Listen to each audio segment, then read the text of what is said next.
Assalamualaikum teman-teman, apa kabar semua? Semoga teman-teman dalam keadaan sehat walafiat serta dalam lindungan Allah Subhanahu wa taala ya. Amin. Teman-teman kelas 4. Seperti biasa, sebelum memulai sentra kita berdoa dulu ya. Bismillahirrahmanirrahim. Rabbi zidni ilma warzuqni fahma birahmatika ya arhamar rahimin. Amin. Masih semangat ya untuk menjalankan ibadah puasanya ya. Harus tetap semangat ya. Karena ini merupakan suatu rezeki ya, kita masih bisa dipertemukan lagi, diberi kesempatan lagi untuk bisa beribadah dan bertemu bulan suci dan bulan penuh ampunan dan penuh keberkahan ya, yaitu bulan suci Ramadan ya. Nah teman-teman, di pekan kali ini di Sentra Sains ini adalah pekan terakhir di tema Ramadan ya. Nah di pekan ini kita masih membahas tentang tema Ramadan. Hanya saja topiknya kita sudah akan membahas tentang sistem pencernaan pada tubuh manusia ya. Kemarin kita bahas makanan apa saja yang baik untuk tubuh dan makanan apa saja yang sebaiknya dihindari ya, apalagi di bulan suci Ramadan ya. Nah itu akan mempengaruhi sistem pencernaan kita ya.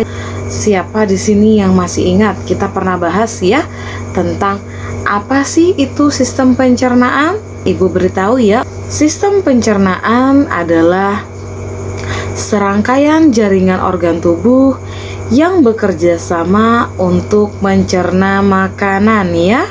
Selama dalam saluran pencernaan, makanan akan mengalami proses pencernaan ya, baik secara mekanik maupun secara kimiawi ya. Nah, proses pencernaan mekanik atau kimia itu apa sih Bu?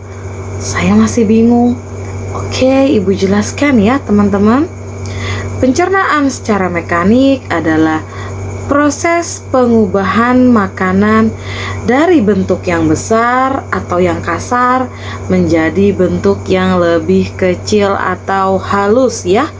Jadi seperti kita mengunyah makanan ya, awalnya itu kan makanannya bentuknya lebih besar, terus di mulut dengan bantuan gigi dan lidah makanan itu bentuknya diperkecil ya, diperhalus ya, sehingga memudahkan kita pada saat menelan ya, dan membantu organ tubuh bagian pencernaan lainnya ya setelah tertelan ya.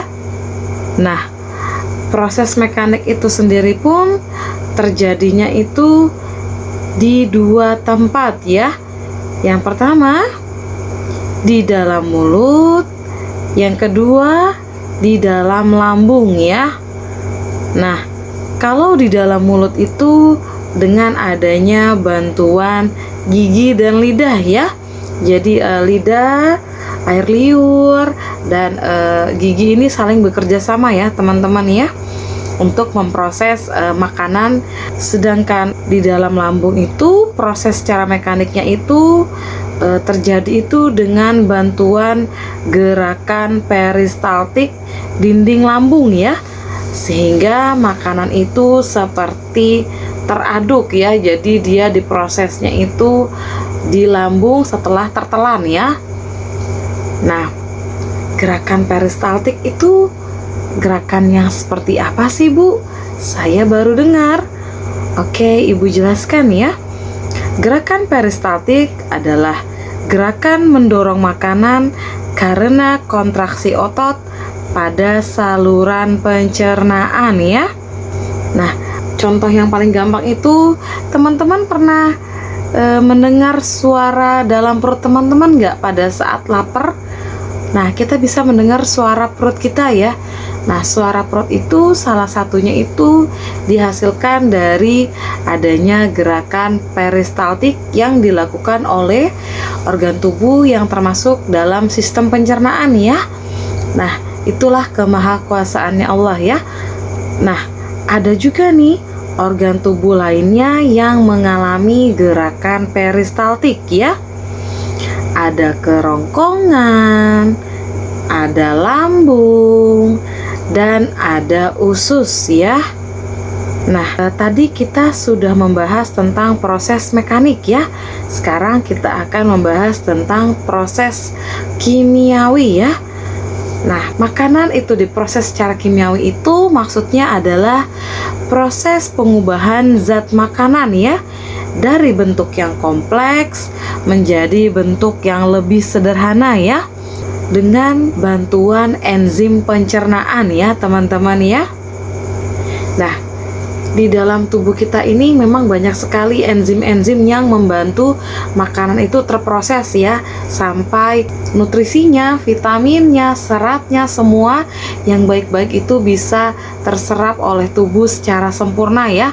Allah menciptakan tubuh kita ini benar-benar sempurna sekali ya, mulai dari ujung rambut sampai ujung kaki itu semuanya tidak ada yang bisa menciptakan sedetail ini dan sesempurna ini ya, kecuali Allah Subhanahu wa Ta'ala ya. Makanya kita harus banyak-banyak bersyukur memiliki tubuh yang sehat, yang sempurna ya, dan digunakan sebaik-baiknya ya, berbuat hal baik, beribadah, dan lain-lain ya. Sekarang kita akan bahas organ-organ yang berperan ya, dan masuk ke dalam sistem pencernaan kita ya. Dimulai dari yang paling pertama ya, yaitu ada mulut, ada kerongkongan, ada lambung, ada usus halus, ada usus besar, ada rektum, dan ada anus ya. Ini dimulai dari pertama kali makanan itu masuk sampai makanan itu terakhir sudah dibuang ya, sudah menjadi sampah, menjadi limbah yang tidak terpakai ya. Nah, adapun fungsi dari organ-organ tubuh tadi ya yang termasuk ke dalam sistem pencernaan ya. Yang pertama itu adalah mulut ya. Di dalam mulut terdapat gigi dan air liur ya, yang berfungsi untuk membantu mengunyah makanan ya menjadi potongan-potongan yang lebih kecil ya, agar mudah untuk dicerna ya. Nah, sedang di kerongkongan itu berfungsi untuk menerima makanan dari mulut, kemudian meneruskan ke lambung ya. Nah, berikutnya adalah lambung ya. Nah, lambung ini juga sering disebut sebagai organ berongga ya teman-teman ya. Nah, lambung itu sendiri berfungsi untuk menyimpan makanan saat bercampur dengan enzim pencernaan ya. Makanya disebut berongga ya, jadi sebagai wadah atau tempatnya ya. Kemudian enzim ini akan memecah makanan untuk dapat digunakan oleh tubuh ya. Nah, untuk organ berikutnya adalah usus halus ya. Nah, usus halus ini berfungsi untuk menyelesaikan proses pencernaan makanan ya, dengan memecahkan makanan menggunakan enzim yang berasal dari pankreas dan empedu ya. Nah, empedu ini berasal dari hati ya teman-teman ya, yang kemudian dapat diserap ke dalam pembuluh darah usus ya. Nah, organ tubuh berikutnya adalah usus besar ya. Nah, usus besar ini berfungsi untuk memproses limbah yang tersisa ya dari proses pencernaan ya. Jadi kita akan ke organ tubuh berikutnya ya, yaitu rektum ya.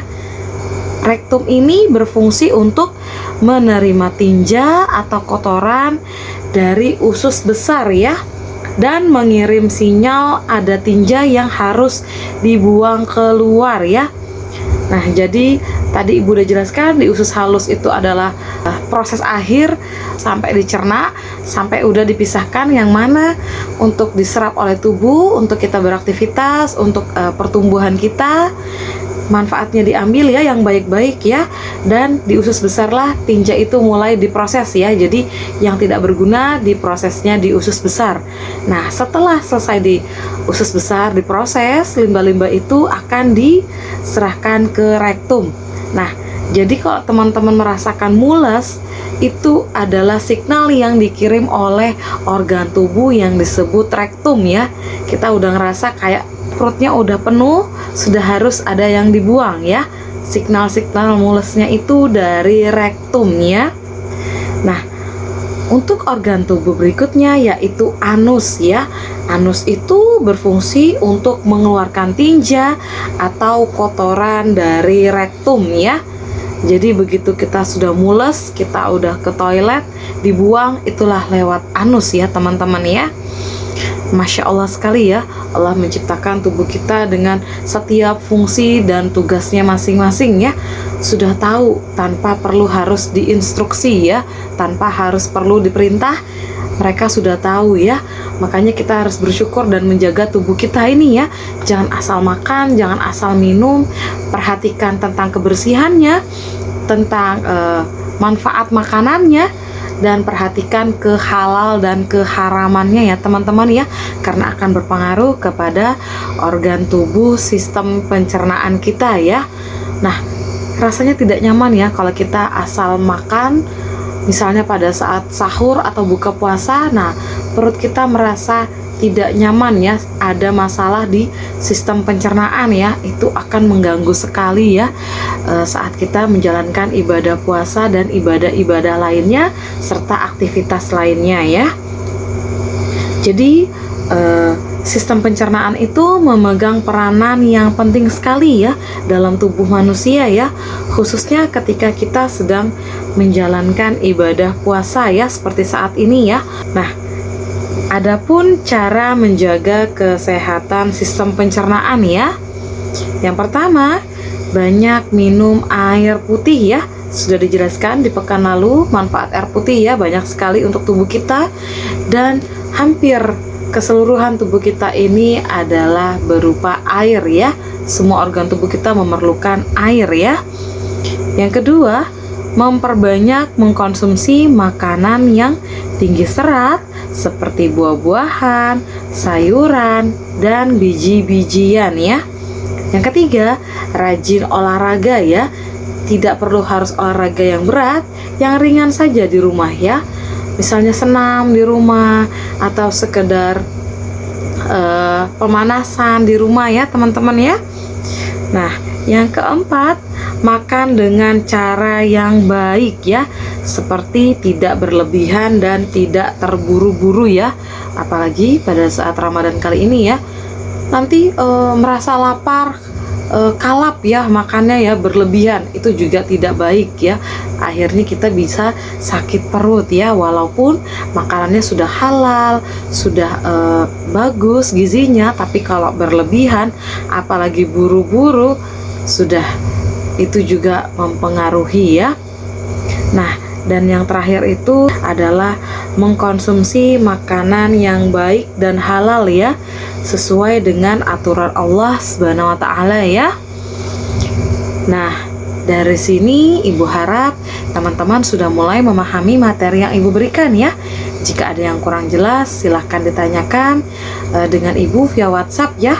Boleh minta bantu dengan orang tuanya di rumah atau pendampingnya di rumah ya. Seperti biasa, pesan Ibu jaga kebersihan, jaga kesehatan di rumah saja ya. Selamat menjalankan ibadah puasa, tetap semangat. Yuk kita berlomba-lomba untuk berbuat kebaikan, beramal saleh, beribadah sebanyak-banyaknya, karena ini adalah bulan penuh berkah, bulan dimana kita memperbanyak amalan kita ya, karena pahalanya dilipat gandakan ya. Oke teman-teman, Ibu tutup dengan kafaratul majelis ya.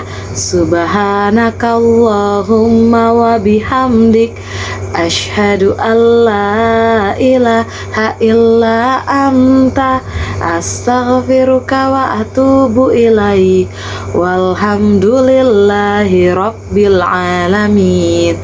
Amin. Teman-teman, sampai ketemu lagi di Sentra Sains berikutnya. Assalamualaikum warahmatullahi wabarakatuh.